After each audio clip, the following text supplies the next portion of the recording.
აი ესეთი ჩვენი პროგნოზების ვიდეოებია 2021 წლის დაახლოებით აპრილი-მაისის თვეა. და აი უბრალოდ 4 წლის წინანდელი ამბავია და აი მოდი რას ვამბობდით მაშინ უკრაინის ომთან დაკავშირებით აი მოდი ვაჩვენოთ. დავაკონკრეტებ ერთ რაღაცას რა ეს რა დრო არის მნიშვნელოვანია რომ ხალხმა იცოდეს რა ეხლა ამ გადმოსახედიდან ეგ მარტივია. ეს არის მომენტი, როდესაც უკრაინის ომი ჯერ დაწყებული არ არის და საქართველოში ყველა საინფორმაციო საშუალება, ყველა ექსპერტი, ყველა პოლიტიკოსი აპარაკობს რომ რა ომი კაცო, სადა აქვს რუსეთის ომის თავი? არა, ზურა. არავის არ შეუულია. არა, ომზე ვაფშე არა. ომზე ეგ რა ომი, ეგ დაიწყო 2021 წლის დეკემბერ-იანვრის თვეში. 22 წლის იანვარში. როცა მოახლოვდა როცა უკვე ჯარები იყო კონცენტრირებული. ეს არის 21 წლის მაისი, წლით ადრე. ანუ აპრილი. მან სიტუაცია ეგეთია რომ ეს ომის თემა რა ომი არ არსებობს. საერთოდ არავის არც წარმოუდგენია. უკრაინა რო არსებობს ომები აღარ არსებობს. როგორც მასეთ განწყობა. მე გეტყვი რა განწყობაა საქართველოში. ჯო ბაიდენი დაბრუნდა, აქ ზეიმია. კი. ამერიკა დაბრუნდა. საქართველოში არის უმძიმესი კრიზისი, გახარია გადადგა. შარლ მიშელის დოკუმენტი ის კრიზისი მძვინვარებს. რა ომი, კაცო, რა. საქართველოში პლანის ფესტივალს ატარებს გირჩი, იმაში. ომს არავინ არ ჭყონდიდის ეპარქიაში ის პეტრეს სექტა იქ რაღაც იმებს უტევს, ეგ პერიოდია. რა ომი, უკრაინა საერთოდ არ არის საინფორმაციო დღის წესრიგში. ომამდე 9 თვით ადრე 5 ივლისის ივლისი არ არის მომხდარი ჯერ ეს ეგ დროა უსმინოთ არსებობს საკმაოდ რეალისტური სცენარი რომ როგორც საქართველოში გააკეთეს სამაჩაბლოს შემთხვევაში ყოფილი სამხრეთ ოსეთის ავტონომიური ოლქის საზღვრები რაც იყო იქამდე მიიყვანეს კონტროლირებადი საზღვარი იქამდე რო გადაწიონ კონტროლის ზონა, მაგრამ ეგ მან როგორც მომენტია, იცი, მაშინ მარიუპოლის აღებაც ხდება. კი, მარიუპოლის აღებაც. ყირიმსა და მაგ ტერიტორიას შორის იმდენად ცოტა ადგილია, რომ მე მგონია რომ მიაყოლეს. ეს კონფლიქტი დაიწყება და ეს კონფლიქტი იქნება არა რაღაცა ლოკალური სამხედრო ოპერაცია, არა რაღაცა ერთდღიანი რაღაცა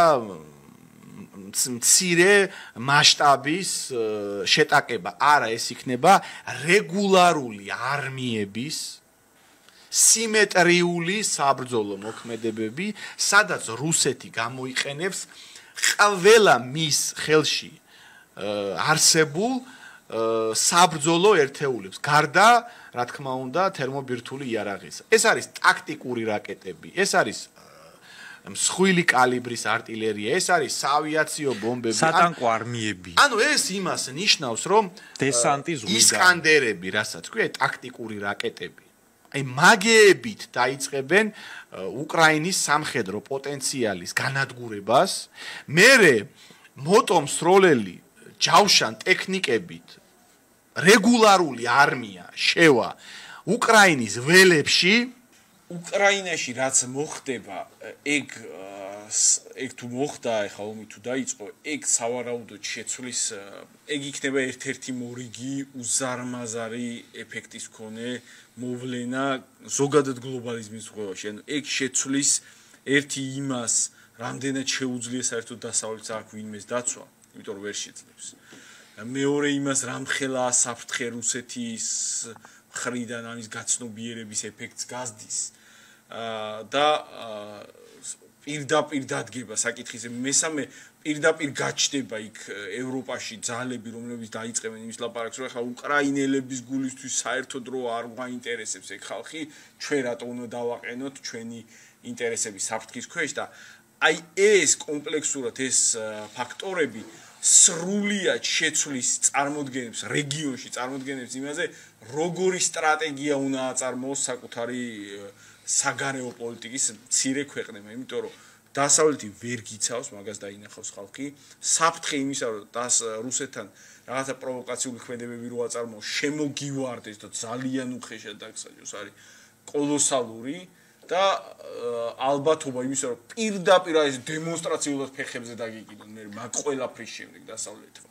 რომ ვერ დაგიცვა, მე აი აღარაფრად აღარ ჩაგაგდონ და გაგანულონ შენი ინტერესი, შენში ინტერესი აღარ დაინახონ, მაგის საფრთხე და ალბათობა არის კოლოსალური. შესაბამისად, ეს კონფლიქტი თუ მოხდება, ხო?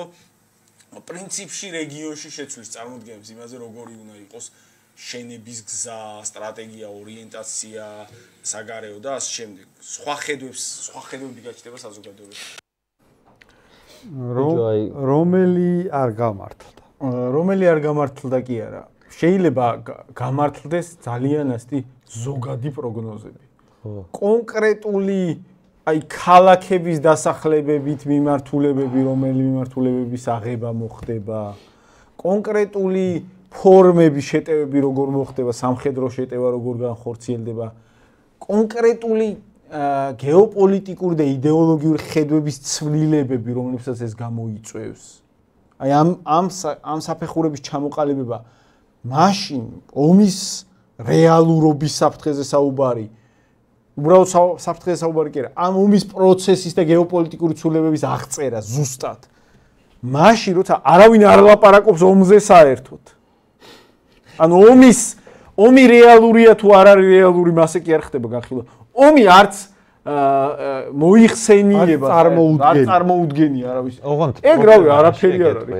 აი ვინმე უცხოელს რო გაეკეთებია ეს, აი ვიღაც პროფესორ მეშმაიერს რო გაეკეთებია ეგეთი რაღაცა, სადმე აი სადღაც პანელი არის, სხვადასხვა ტიპების ზიან და რაღაც BBC-სთან ინტერვიუში რაღაცა ეგეთ და ჩვენ რახან აი ვიღაც ელიავას ზმანებზე ტიპები ოთხნი ვზივართ და ხალხო ეს მოხდება ვიღაც გიყარეს და მერე რა აი რაღაც 2 წლით ადრე რაღაც აი გეოგრაფიის დონემდე რო დასვი პროგნოზი შენ არ გეთვლება რა ხო იცი შინაურ მღვდელს შენდობა რა ეგ როგორი განცდა მაგ მაგაზე იცი ხო იცი კავკასკე პლენიცაში რო რაღაცა აბიდნა ნუ ხო იცი რა ვიცი რა მეტი რა გვექნა ისე რა სიზუსტი თუ ისე რა საინტერესო პოლიტიკოსები ვართ 4 წლის წინ ზუსტად ვაპარაკოთ რასაც დღეს და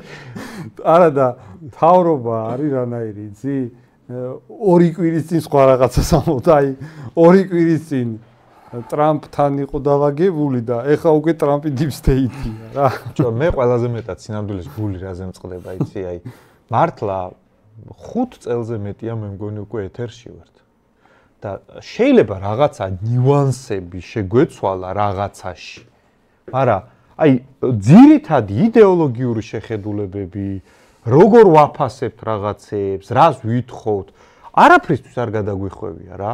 აი ეს პირდაპირ მიუყვებით რისიც გუჯერა და ბიჭო მე ყოველთვის მეგონა რომ ეგ რაღაცა მნიშვნელოვანი ფაქტორი იქნებოდა პოლიტიკური მეშ და როგორ ჩანს ხალხის უმეტესობად მაგრა ფეხზე კიდია პირიქით აი შენ რომ არ დახტუნაობ სხვადასხვა თემებზე და რისიც გიჟერა მაგას ლაპარაკობ ხალხის უმეტესობა მაგას როგორ გვიფასებს იცი რომ გამოუცდელები არიან ისეთი არიციან ამათ პოლიტიკა ბიჭო აი ვიღაცა დეგენერატმა პოლიტიკოსმა რო ილაპარაკოს ეგ თვითონ რო ესე ყველა სკამზე დახტუნავს და დამინუსება უნდა შენ იმიტომ რომ შენ პრინციპული ხარ ეგ მესმის მაგრამ ბიჭო ჩვეულებრივი ადამიანი ხარ ყველა პოლიტიკოსი გატყუებს იმიტომ რომ იცulis თავის პოზიციას აი ქარი საითაც დაუბერავს ფლუგერი რო არის ხო იცი საიდანაც ქარი უბერავს იქ რო ტრიალდება ეგეთია ტიპი და რას გისაღებს იცი რომ ეგრე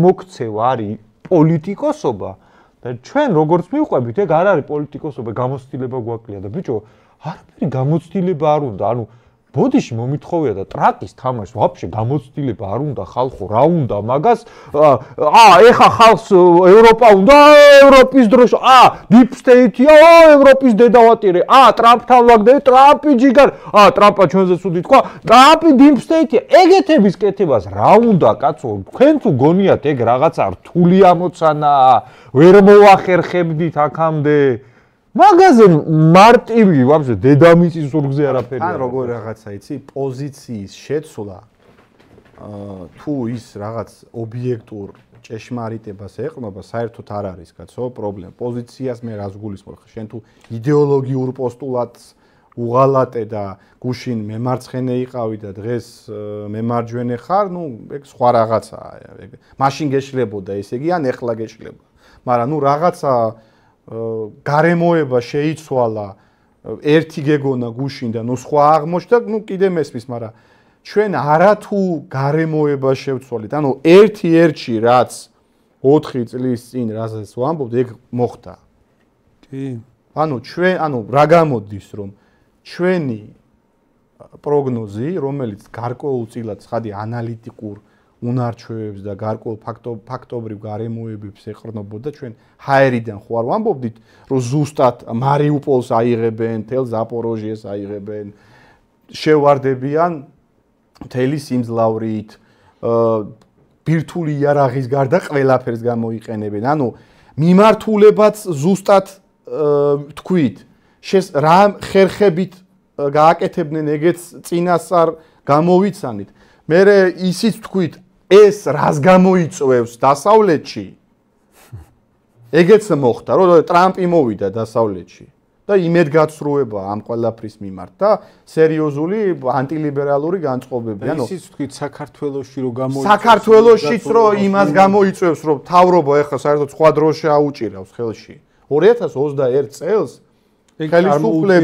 ხელისუფლება რა პოზიციაზე იყო, გავიხსენოთ ხალხო, შარლ მიშელის იმის ეკრანის წინაშე ასე მწყრივში იდგნენ.